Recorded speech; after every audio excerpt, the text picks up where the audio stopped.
My name is Elena Sada, and I am a bilingual teacher, dual language teacher, dual language supervisor in New York City, Connecticut.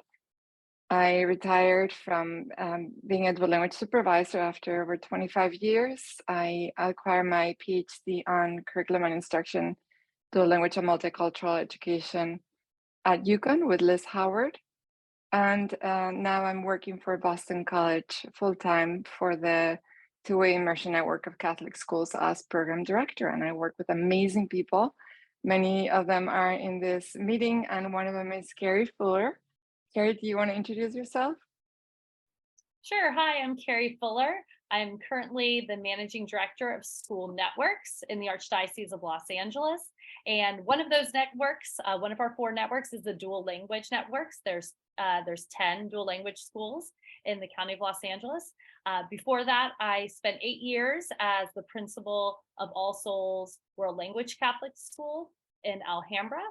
And before that, I was working with Boston College and was there at Boston College working at the Roach Center when the Twin Network was dreamed up and started. So I'm very excited to continue the collaboration with them. I did complete my dissertation on dual language leadership at Boston College, PhD in curriculum and instruction. So I'm just really passionate about dual language and language learning, and I'm thrilled to be here today.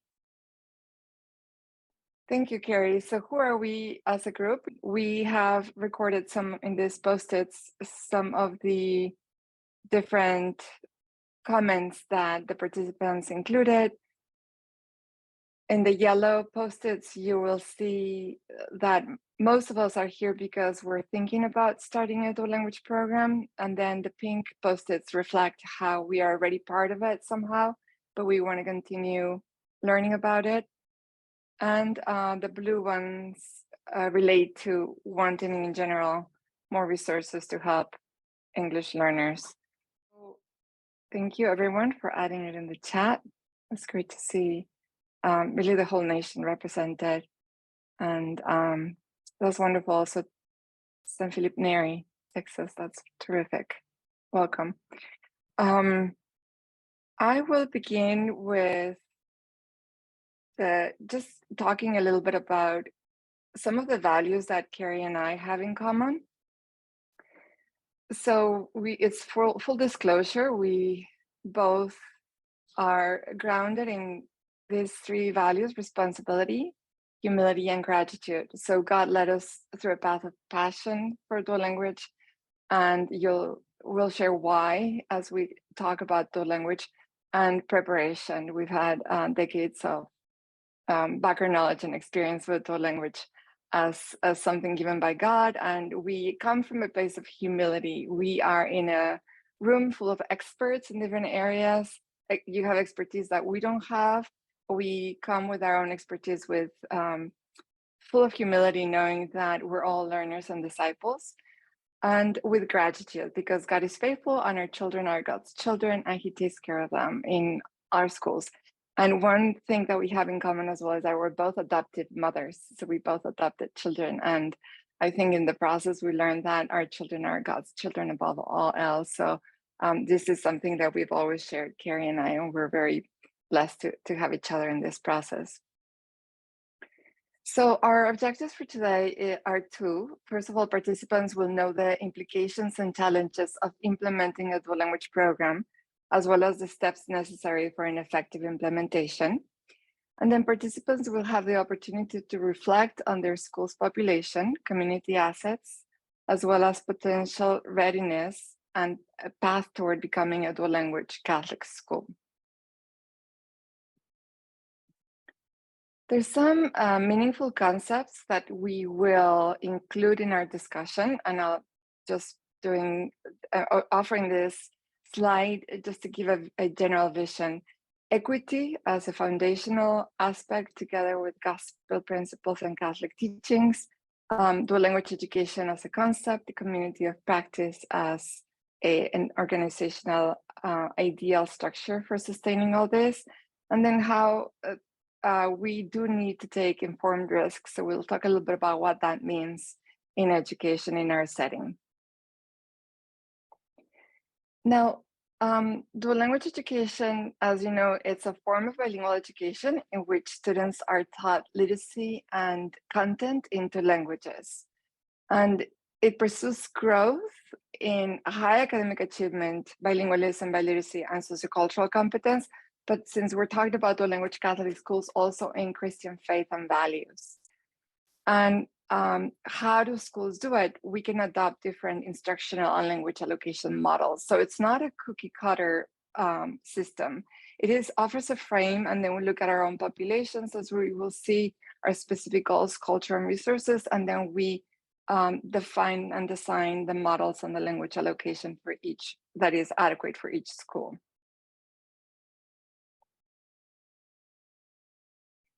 So hopefully this image will give us a general idea of the main concepts together with the goals of dual language education. So Christian faith is our frame, is our point of departure, and it's one of our main goals at the same time. And it's one that translates into equity in education and sociocultural competence. Then we have as three main branches, these three goals of dual language education: high academic achievement, and that reflects usually at a grade level benchmarks; sociocultural competence, which is the heart of why we do education, and we'll talk about each of its branches. And then bilingualism and biliteracy, which is very unique to dual language education because it looks at the linguistic background of the students as an asset. So we want to sustain bilingualism. Bilingualism is not something we want to fix. It's something that we want to celebrate as a God-given gift. And then the school takes these goals, and then specifically they write goals that are appropriate to their own school. So in this case, sociocultural competence, for instance, we look at it within a Christian frame, and we include goals in four specific aspects of sociocultural competence, which is appreciation for diversity, identity affirmation, including the linguistic identity, interpersonal collaboration, and critical consciousness, which are four the main domains of sociocultural competence within dual language education. And all this sustained by a solid organization, which is the trunk, a true community of practice that takes thoughtful and informed risks that are always pondering, learning, growing, understanding, and moving on into a more competent way of running their school. So there are three principles in our Catholic social teaching that align very well with dual language education. One is the universal human dignity that we believe in as Christians. So we think of our communities and our students from an asset-based perspective. We use all of God's given gifts, and we do away with having to fix bilingualism or fix a monoculturalism. So we have this humble attitude that we're not the more knowledgeable other necessarily. We are brothers and sisters in God. We're all one body, and the arm cannot tell the leg that they're better or worse. And so we do away from this hegemonic perspective of superior versus inferior. It's also, the other main principle is being family-centered, which is one of our Catholic social teaching principles. And we do this in dual language because we allow for intergenerational communication. You know, the possibility of grandchildren to talk to their grandparents in their language of origin, and a sense of belonging, offering a sense of belonging, a sense of my family as being relevant, as being highlighted as important in this community, because the school actually speaks the language of my mom and dad, who are immigrants and who've been minoritized in general. And it also offers this, as I said, traditional role. It does away, or it allows for this equal plane of not seeing one group of immigrants or generation as minoritized or majoritized. And then finally, solidarity as a Catholic social teaching. So in dual language education, through identity affirmation and appreciation, schools do away with this hegemonic perspective of inferior and superior, as we said. So it's fascinating because more and more research is coming up about the importance of identity affirmation and how many times those quote unquote ghettos in urban settings are created because students don't feel that they belong, and we very proactively are working against that by bringing in everything that they are to the school through dual language, both linguistically and culturally, and also in their own mestizaje, their own family-specific language and culture.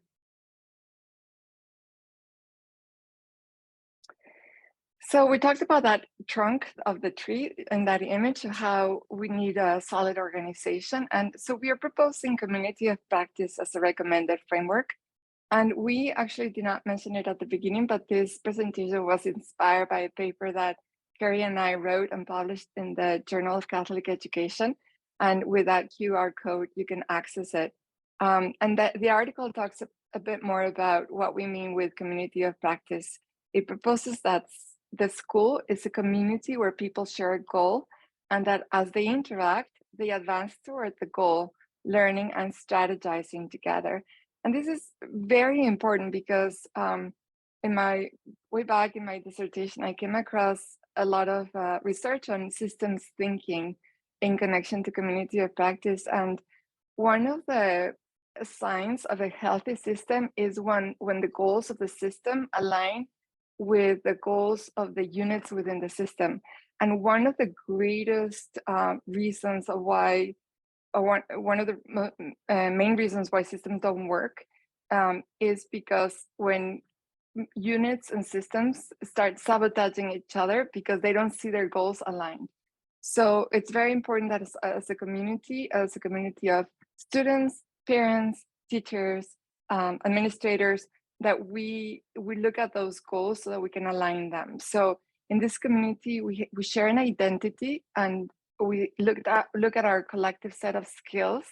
And Carrie will talk more about that, because the question always comes up: how can we create an identity when we have a multicultural, pluricultural, and at least bilingual community? And there is a way to do it so that we can come together as one identity. Collaboration or shared time in which members can voice new understandings and remaining questions. That's another important aspect of this community of practice. And then action. So the members actually commit to carry on their individual tasks that together contribute to the common goal.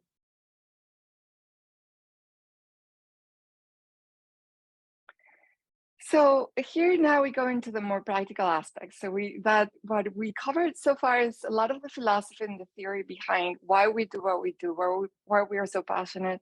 And now we talk about the implementation of dual language education. And we have 3 stages commonly. One, we call it the exploration stage. And during this stage, we ask ourselves, is dual language for us? Are we ready for dual language? And most of you in this meeting, based on the post-its that are a reflection of your form when you registered, potentially you're in this stage, exploration. And then the second stage is planning. There was an answer at the end of the exploration stage, and the answer is yes. We want to do this. This is the program for us. So how ready are we? And what do we need to do to be ready? And the question of why are we ready and why we're not is very important, because we use our assets, we use the aspects that we know are already right for dual language, and then we start walking toward getting the other aspects ready as well. Many times we have the community is so ready for it, but we don't have the personnel yet. Sometimes we have the personnel so ready, but we don't have the right attitude from the community yet. So they're in the exploration, we create a feasibility study, and we have specific recommendations we come up with at the end, whoever does that feasibility study. And that's what we work on during the planning stage. And then finally, during the last stage, which is the implementation, is before we start the program, what do we need to do before starting exactly? And what do we need to supervise closely?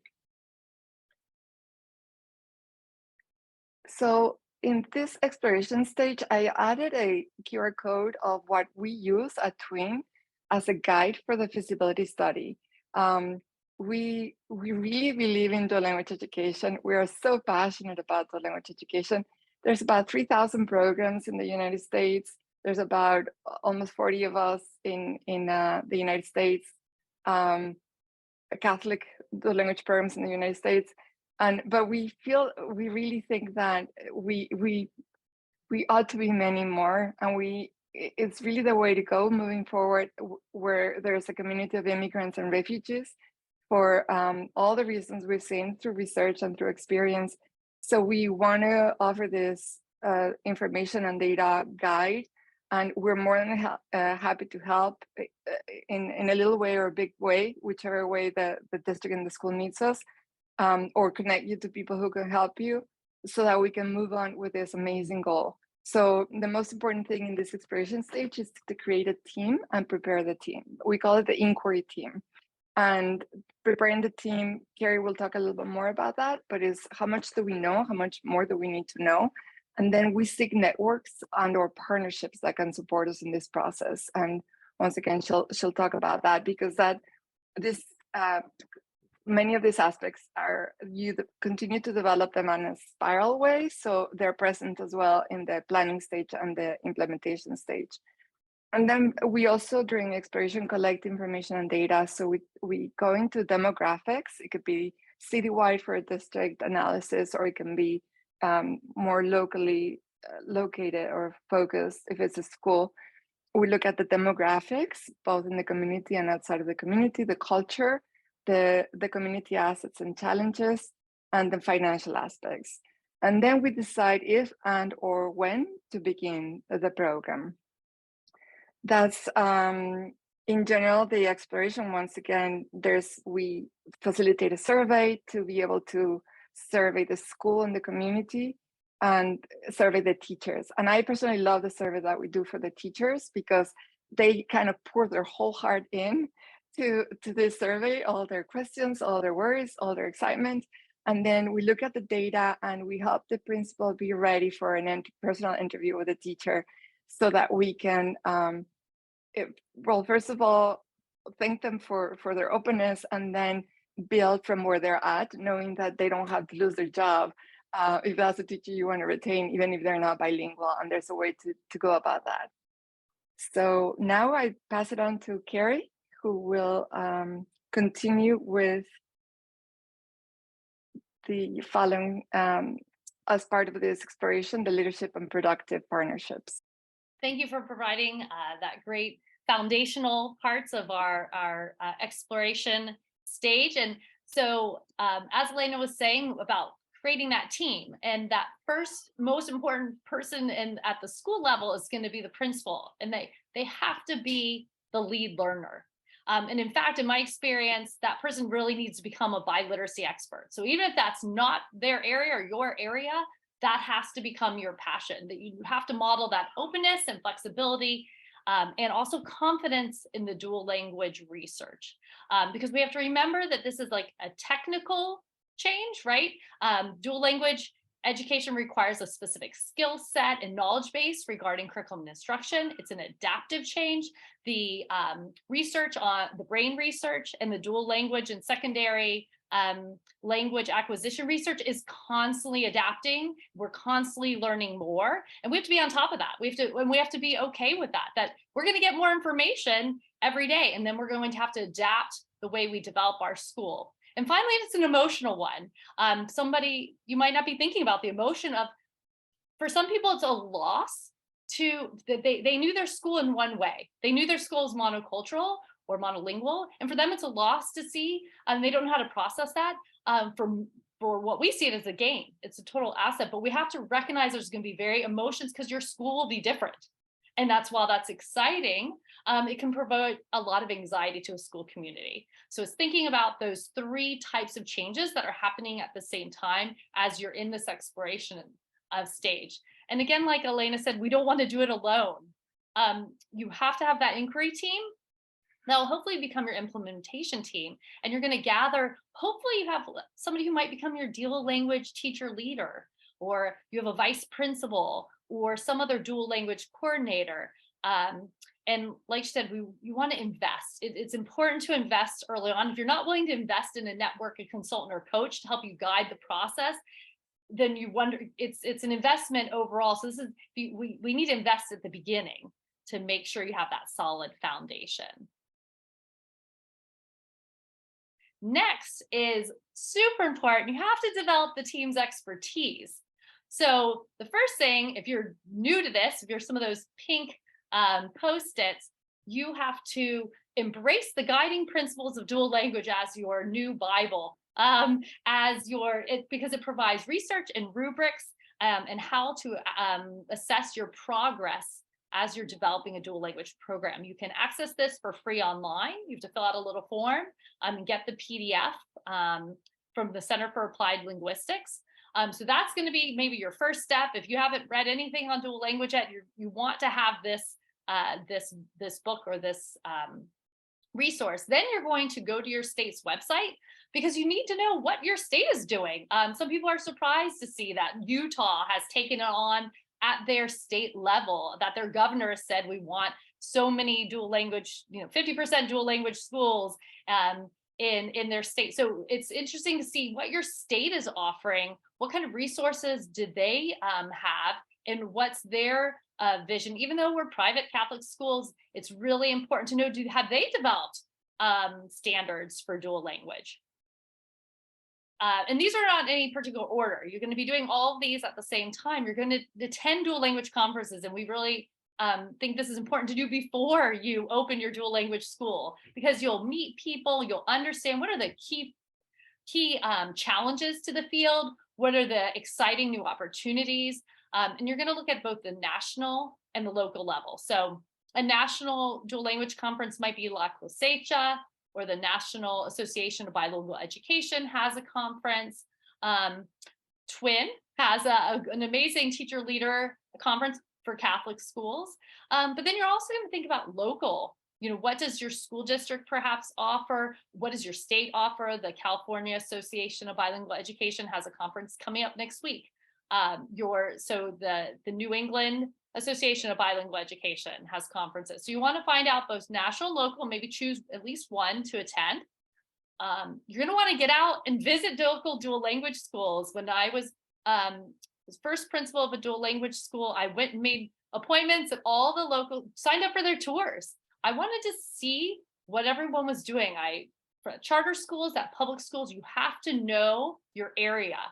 And it's so important to be on that tour and hearing what questions people are asking. I was like, oh, wow, okay, that's what parents are interested, or, oh, that's how this principal is answering these questions. That was super important to visit at least, I would say, 2 to 3 local dual language schools, if there are any local dual language schools. If there aren't local, maybe see about traveling. Of course, at the Twin Network, we can provide access to different schools that might be in your area. And then you really need to consider your Catholic school landscape. And what is the value add of becoming dual language for your system, your local system? So after you've done that exploration, you've been going to conferences, you've been reading, you're ready to enter into the planning stage. And in the planning stage, you're going to expand that team, that inquiry team, and now it may be, you're going to have a design team. You're going to really design this program. You're going to look at your personnel, and you need to think about, okay, who do I need to recruit? Who do I want to retain? What are their training needs? You're going to like I said, your school is going to be different, and that's a positive thing. You need to redefine your vision, mission, and goals with all stakeholders. If it's the same, if you're keeping it the same, then you haven't done the full transformation. It has to be every part of your school's being has to have a dual language identity. I love how Jose Medina says, if one class is dual language at your school is dual language. So they can't be in isolation. And then marketing, you're going to develop an ambitious bilingual plan. I always tell my schools, if I go on your website and I don't know it's dual language, that's a problem. We should know right away that you're embracing that identity. And then you're going to obviously be choosing curriculum, thinking about instructional mapping for bilingual literacy and the resources that you have. So one thing about defining these clear goals is you're going to ask when you have your inquiry team, okay, who is driving this initial inquiry? And does the team represent all the stakeholders we need to have moving forward? So during your exploration stage, maybe you realize in your inquiry team, I don't even have someone who's bilingual. Okay, that's a challenge. That's an issue. We need to bring on, or we don't have someone from the parish, or we need to bring on someone from the Department of Catholic Schools. And so we want to think about who else should be at the table at this time. That's very, very important. Who needs to be part of this this initiative? And then you're going to reflect on your unique Catholic identity and the charism at your school. And you're going to think about who were the founders, because so many of our founding schools, when you look back, might have been a native language Catholic school. Maybe it was Italian sisters who taught in Italian. Maybe it was French. It's amazing when you go back.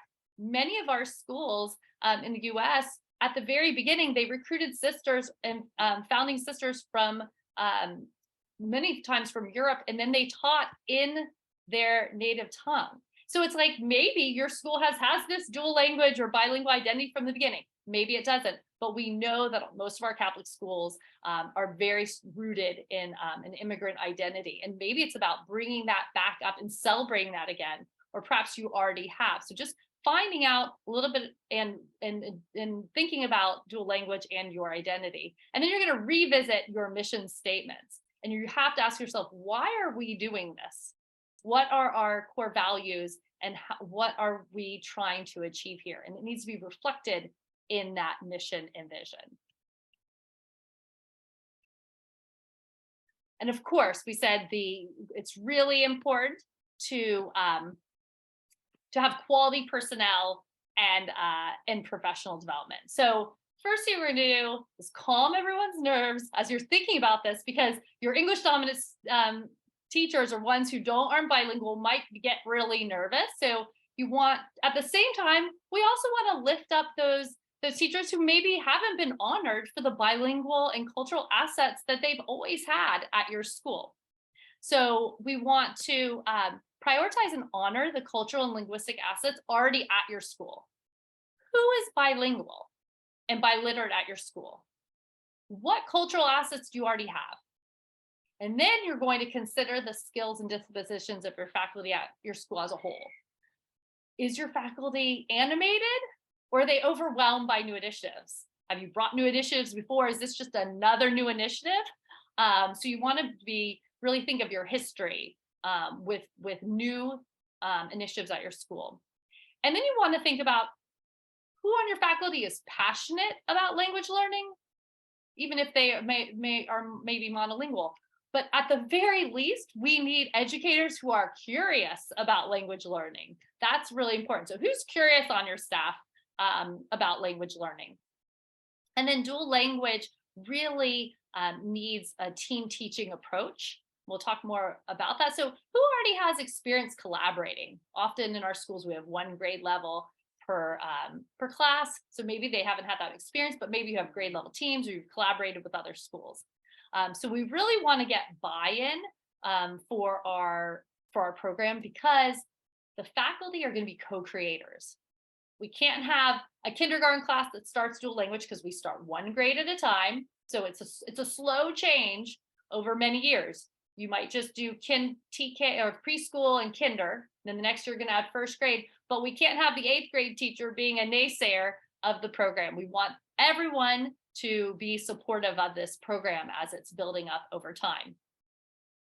And then we want to provide support. We need assured faculty who may say, well, I speak Spanish, but I've never taught in Spanish. I don't know anything about Spanish curriculum, Mandarin curriculum, that they are going to receive professional development and time to develop curriculum.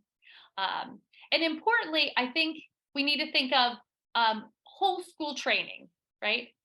It's not just the initiating classrooms who will need professional development. Everybody needs to understand about sociocultural competence, equity, Catholic social teaching, and the assets-based approach to dual language and language learning. So we want to have specific training for our newest grade levels that are going to be converting to dual language much sooner, but we also want to embrace the whole school. And you may be thinking, oh my gosh, I don't have money for all that. Don't forget, you have title funds. Hopefully you're accessing those, and Title II and Title III, as well as Title IV, can all be used for supporting your dual language program. And I think going back to what Elena shared at the beginning, it's really important, we can't emphasize this enough, to embrace what's our dream for our dual language school. It's not me at the Department of Catholic Schools saying, this is what I want for a dual language Catholic school. It's not one person's dream. It's not just the principal. It's just not just one lead teacher. We really have to embrace the our. And that means we're going to need to meet in the feasibility process that Elena shared. We're going to need to meet and interview school members, parish members, and broader community so that our goals are aligned. We need to find out what are the desires and hopes for our students, because we need to be on the same page, because again, it's the most beautiful challenge, but it is a challenge to convert an entire school to dual language, and we don't want to minimize that. So we need to really to constantly align our goals. One thing that my school did is we held a retreat in the first 6 months of the school becoming dual language, and we invited parents to come and literally share their dream for their schools, and we took that to create part of our strategic plan. And it was super powerful to particularly hear from parents who are rarely asked, they're recruited into a school, really asked, well, what do you want? We're going to co-create this together. And that was a really powerful experience. So once you've been doing all these planning, now you're going to have to make some decisions. And some of the decisions you're going to have to make include, like, is this going to be a whole school initiative? Our whole school is going to become dual language, which I actually think is the preferred method, that it's our whole school. However, you may have a really strong school that's English dominant, English only, and parents want that too. They want to have you have enough space. You can add a whole nother strand. So maybe you're going to be a strand within a school. You're going to have a dual language program, and you're going to have an English only program, and they're going to be side by side in the same school.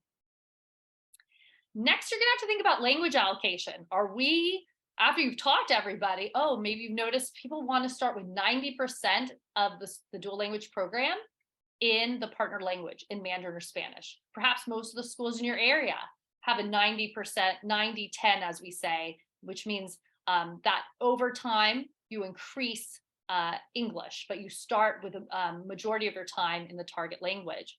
Or you may say, okay, our community and for curriculum needs, for our personnel needs, we're going to choose a 50-50, which means we have 50% of the day or content in the target language and 50% in English. So you're going to have to think about that language allocation. And that's all all of it, always thinking about the students at the center. Who are our students? Are they mostly English learners? Are they bilingual learners, which is many of our students today are bilingual of various types? And then, or are they dominantly speakers of dominantly English speakers, or a mix of both? So we really want to know who our student population and who we're going to be serving. And then you're gonna have to think about how we're gonna organize our language of instruction and subjects. Are we gonna have two teachers, and they're going to teach two groups of students? One teacher's teaching all in English, one teacher's teaching all in Spanish. Or you're gonna have a self-contained bilingual classroom where half the day the teacher is teaching in one language and half the day. So you're gonna think about how are we going to divide by subjects, by themes, and then that will dictate your curriculum choices and pedagogical orientation and the experience you would like to have for your students. So importantly, all of these things, the model you choose, the language allocation, the population, all will point back to our three goals of dual language education, which are high levels of academic achievement, We're not watering down any curriculum. We're not saying, oh, because it's in a different language that we don't have the same grade level standards. We want to see high levels of bilingualism and biliteracy. And we want to make sure our students are socioculturally competent.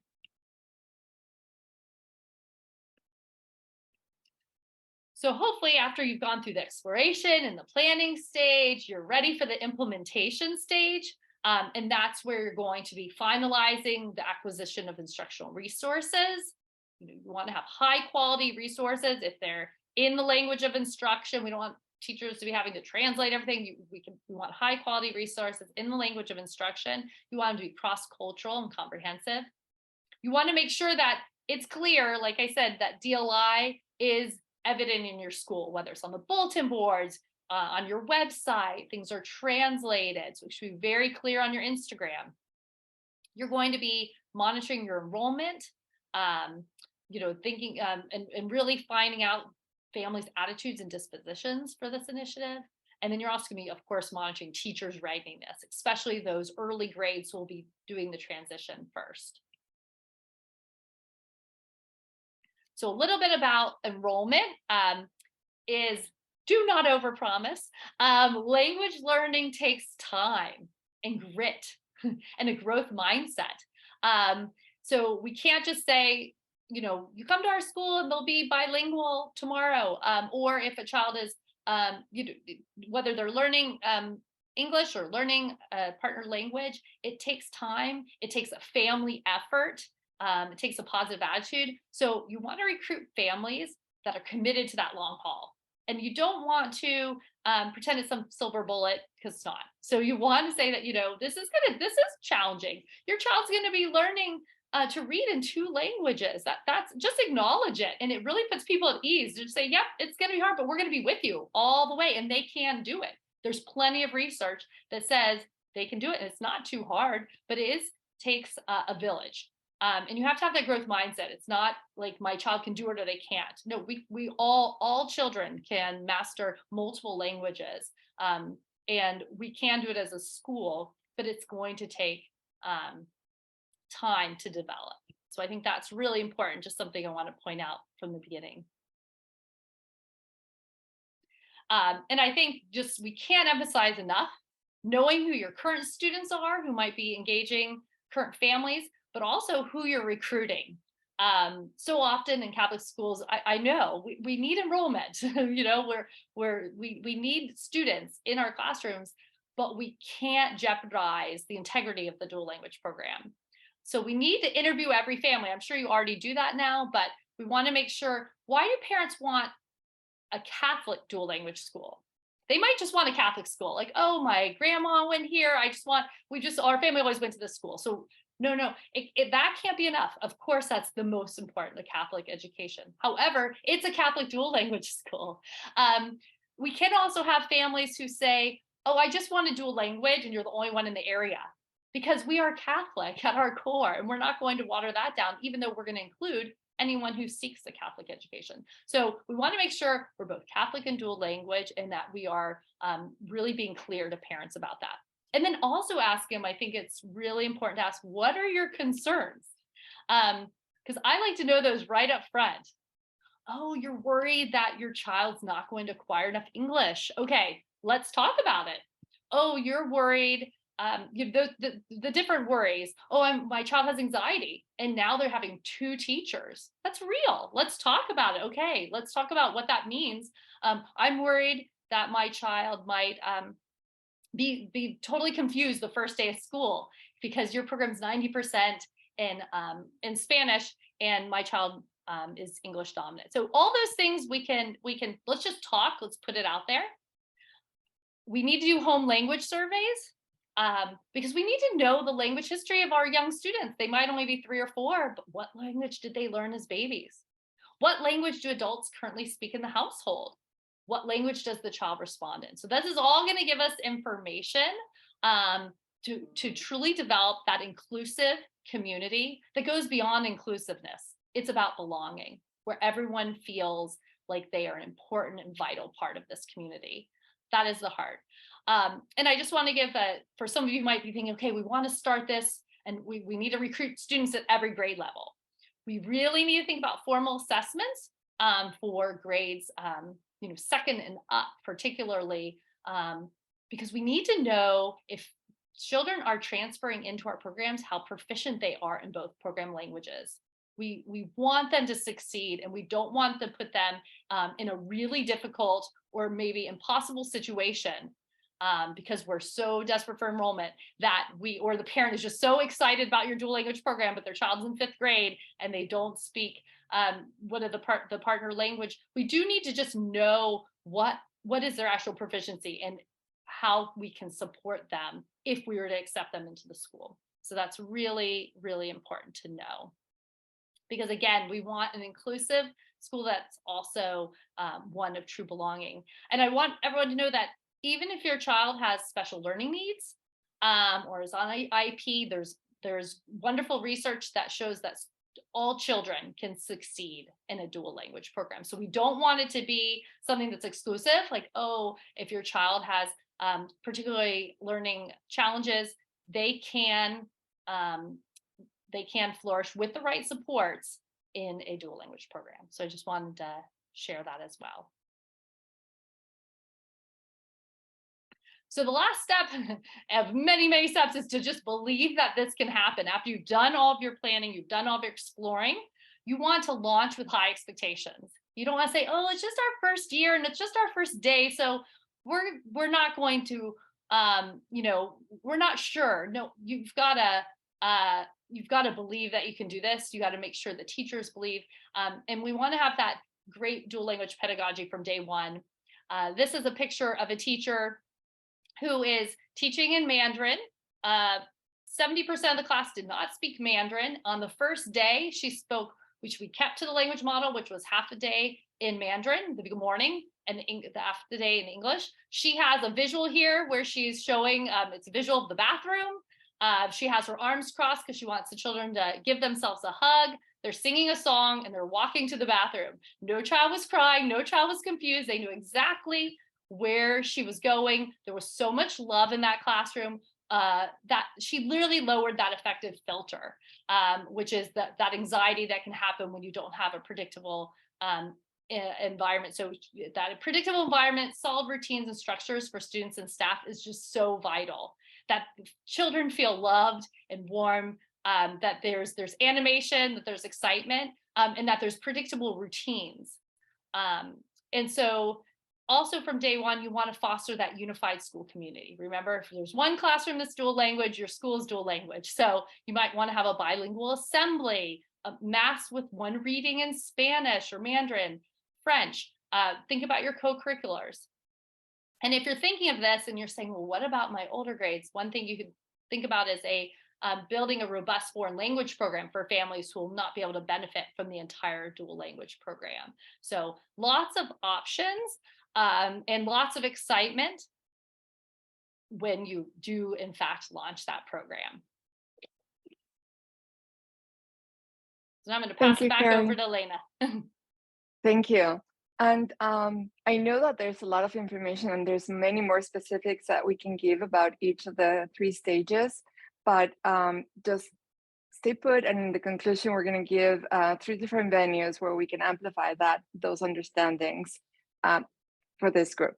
So the article includes a general timeline, and we cannot improvise, obviously. So we recommend that in September, we collect our data and information. By October, at the latest November, we start providing this feasibility study or reaching those conclusions about recommendations, and come to a decision by November, December, so that after that, we can do a plan for the fall for the implementation.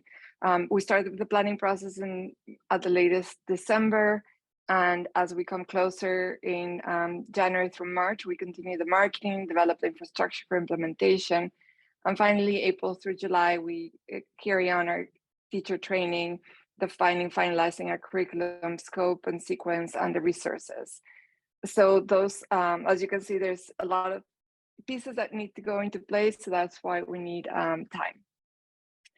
And finally, when we have finished when it is done, it is not really done. We continue to improve the program one grade and or standard at a time. And so we talked about three different stages. We talked about exploration, we talked about planning, and we talked about implementation. And we would like to offer our little or much expertise with humility, anything and everything we know, and our possibility to interact as a community at a later time with you. So we would like you to respond to this 3-question survey and tell us, without leaving the presentation, because we have time for questions and answers now, and tell us if you like to be part of a meeting where we go over one of these three. So we want to have a meeting to talk only about exploration. So what does that feasibility study look like? And walk you through the feasibility study. And another meeting on planning. So specific aspects of planning that we kind of had to go through very quickly because of the time constraint. And finally, for the implementation, including the professional development that it's needed, etc. So there's a QR code that where you can access. You can also click on we'll put this link on the chat and during the questions and the answers, so that you don't have to do the survey now, but when we finish. And now we can open the floor to any questions and answers that you might have.